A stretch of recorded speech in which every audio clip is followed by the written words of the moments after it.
All right, let's dive in. Today we're tackling something that sounds like it's straight out of science fiction, but it's getting more real by the day. Posthumanism. Posthumanism, yeah. We're talking like using technology, AI, cyborgs, all that stuff to evolve beyond, well, being human as we know it. Right.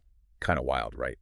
I'm excited to get into it, but also a little, I don't know, freaked out maybe. Well, and that's what makes us so fascinating. Totally. So where do we even start with something this big? Well, I think it's important to realize that posthumanism, these ideas, they aren't exactly brand new. Oh, really? Yeah, I mean, you go back and you find these echoes in philosophy, like with Nietzsche's idea of the Superman. The Superman, like transcending human limits. Exactly. And then you have Alan Turing way back, a pioneer in AI, already thinking about machines that could think. So, like, these early thinkers were laying the groundwork. In a way, yeah. And then, you get sci-fi like Neuromancer, Ghost in the Shell, that kind of brought these post-human worlds to life visually. So they took those ideas and made them, what, more concrete, more imaginable? Yeah, I think so. And what's interesting is that now we're living in a time when those what-ifs are becoming reality, right? With AI advancing so fast and things like Neuralink, that's kind of mind-blowing, honestly. It really is. Okay, so how do we make sense of all this?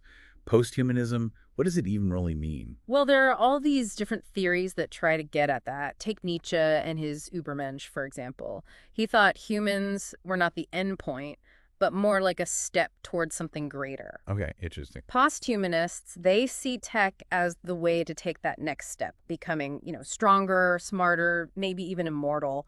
So technology as like this tool for transcendence. Yeah, kind of like taking Nietzsche's philosophy and giving it a tech upgrade. I like that. So what other theories are important here?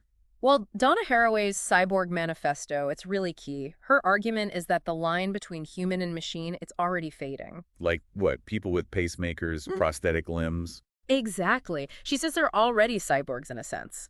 And this merging of tech and biology, she sees it as a way to break free from limitations. Wow. She even talks about this cyborg artist, Neil Harbison, who can hear color because of an antenna implanted in his skull. Right, crazy, right. That's insane. It's like we're already living in a sci-fi novel. Mm. What other theories paint such a vivid picture of the future? Well, you can't talk about posthumanism without talking about the technological singularity. Thinkers like Kurzweil, Bostrom, they predict that AI, it's going to become more intelligent than humans. Okay, and then what?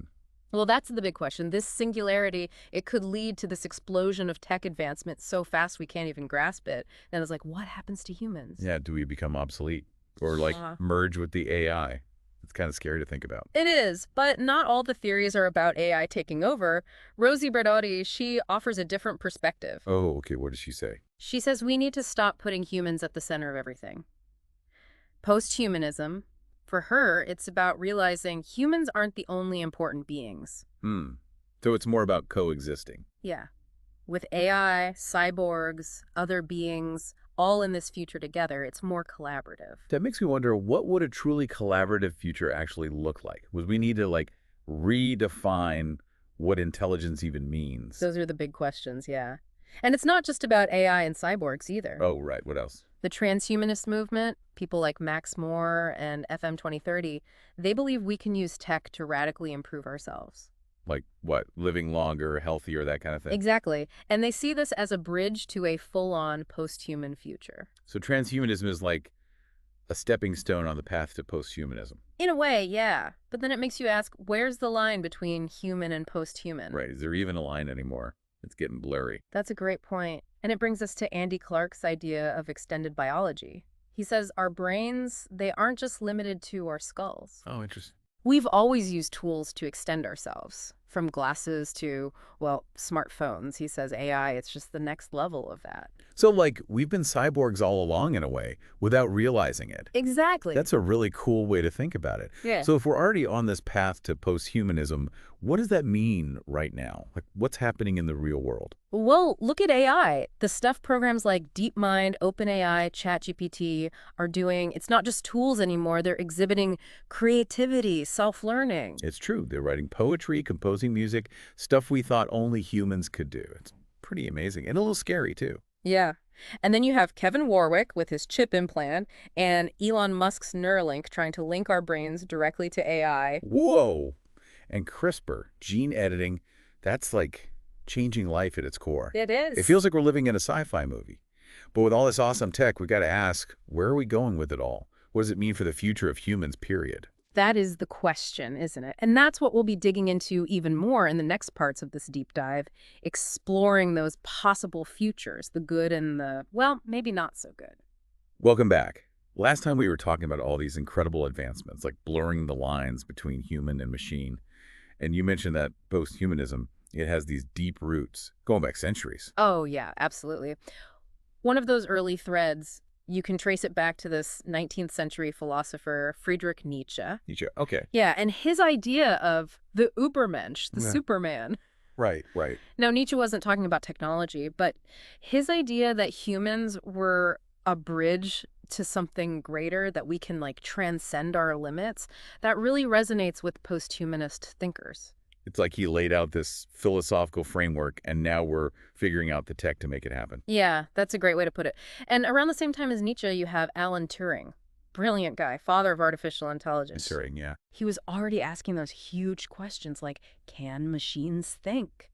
And his work, it laid the foundation for the AI revolution we're seeing right now. It's amazing how these early thinkers, they set the stage for these ideas that are shaping our world today.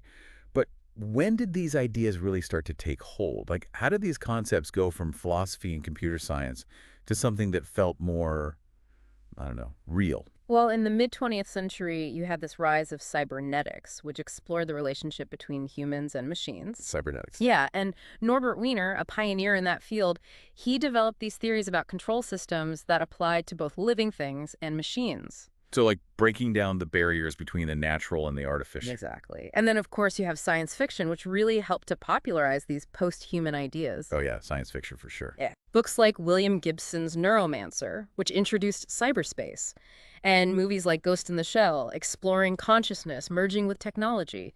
They made these concepts feel, I don't know, more tangible, more real, even inevitable, you know? Right. Science fiction, it's always been good at reflecting our hopes and fears about the future. Yeah. But those are still largely hypothetical back then, right? Hmm. When did post-humanism start to feel like a real possibility? That shift, I think, it really happened in the late 20th and early 21st centuries. We saw these huge advances in artificial intelligence, biotechnology, nanotechnology, stuff that seemed like science fiction suddenly felt within reach. Okay, let's break down those advancements a bit. What were some of the key things that pushed post-humanism from, like, imagination into the realm of possibility? Well, in AI, the development of deep learning algorithms, that was a total game changer. Deep learning, yeah. These algorithms, they allow AI to learn and adapt in ways that we never thought possible before. Now we're seeing AI doing things that were considered uniquely human image recognition, language processing, even creative writing. It's wild to think that AI can write poetry, compose music, create art that's almost indistinguishable from human-made stuff. It really blurs the lines. But AI, it's not just mimicking human creativity, right? It would definitely not. AI systems are showing problem-solving and strategic thinking skills that are mind-blowing, like AlphaGo. AlphaGo. This AI, it was developed by Google's DeepMind.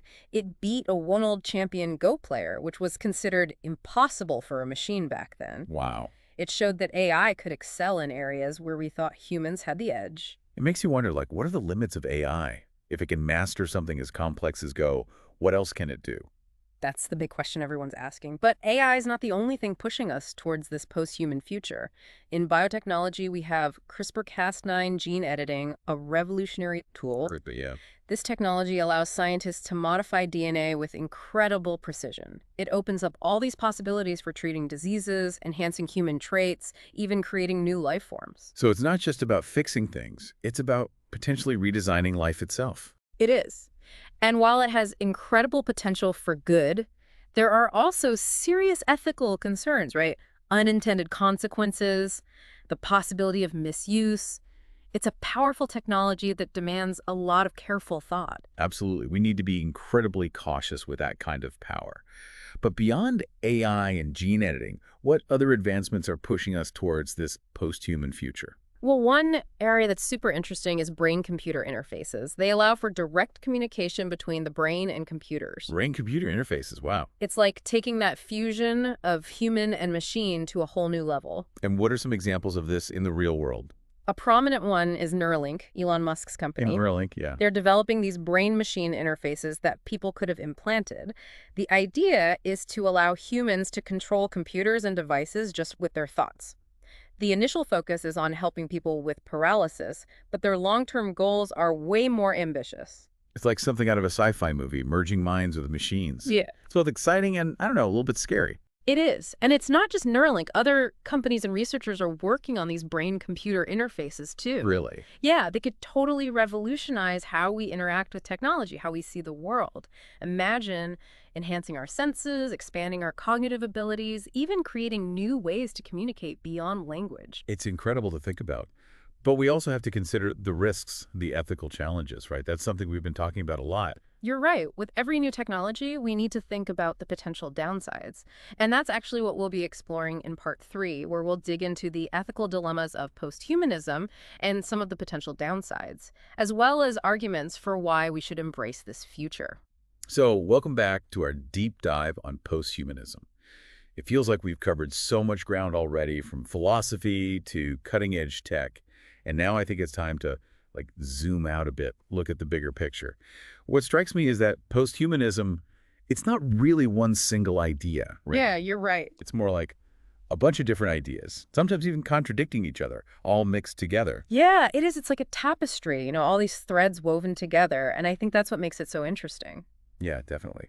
So you have the transhumanists, they're all about using tech to enhance ourselves. Right, like living longer, getting smarter, maybe even merging with AI. Yeah, pushing the limits of what it means to be human. But then you have thinkers like Rosie Braidotti. She's got a different take. Yeah, she challenges that human-centered view. She's like, hey, let's not forget about other forms of intelligence, whether it's biological or artificial. It's a more inclusive way of thinking about posthumanism. Exactly. And it's not just about the philosophy, it's also about how we get to this post-human future. Some people are like, slow and steady, let's be cautious, watch out for those ethical dilemmas. And others are more like, full speed ahead, even if it means taking some risks. It's a whole spectrum of ideas, approaches, and ethical stuff to consider. So, from your perspective, what are the best arguments for embracing a post-human future? What are the potential benefits that make this whole journey worthwhile? Well, for me, one of the biggest arguments is the potential to reduce human suffering. Okay, how so? Imagine a world where we've wiped out diseases, overcome disabilities, and extended our lifespans significantly. Post-human tech, it offers this hope of breaking free from those biological limits that have always held us back. That's a powerful thought. All the people who've suffered from illnesses, disabilities, aging, what if we could overcome all of that? Exactly. And it goes beyond the medical stuff, too. There's the potential to expand our minds, experience reality in completely new ways. Like what?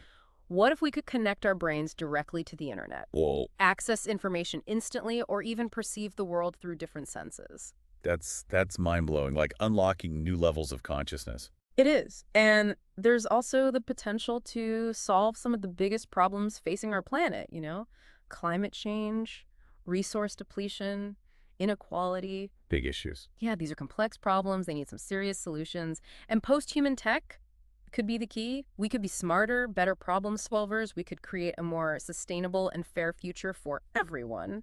That's an inspiring vision. Yeah. But we can't just ignore the potential downsides, can we? Of course not. I mean, we've talked about how this tech could make inequality worse, erode what it means to be human, maybe even lead to AI taking over. Yeah, all valid concerns. We can't just blindly adopt new technologies without thinking about the consequences. That's why it's so crucial to talk about these things openly and honestly.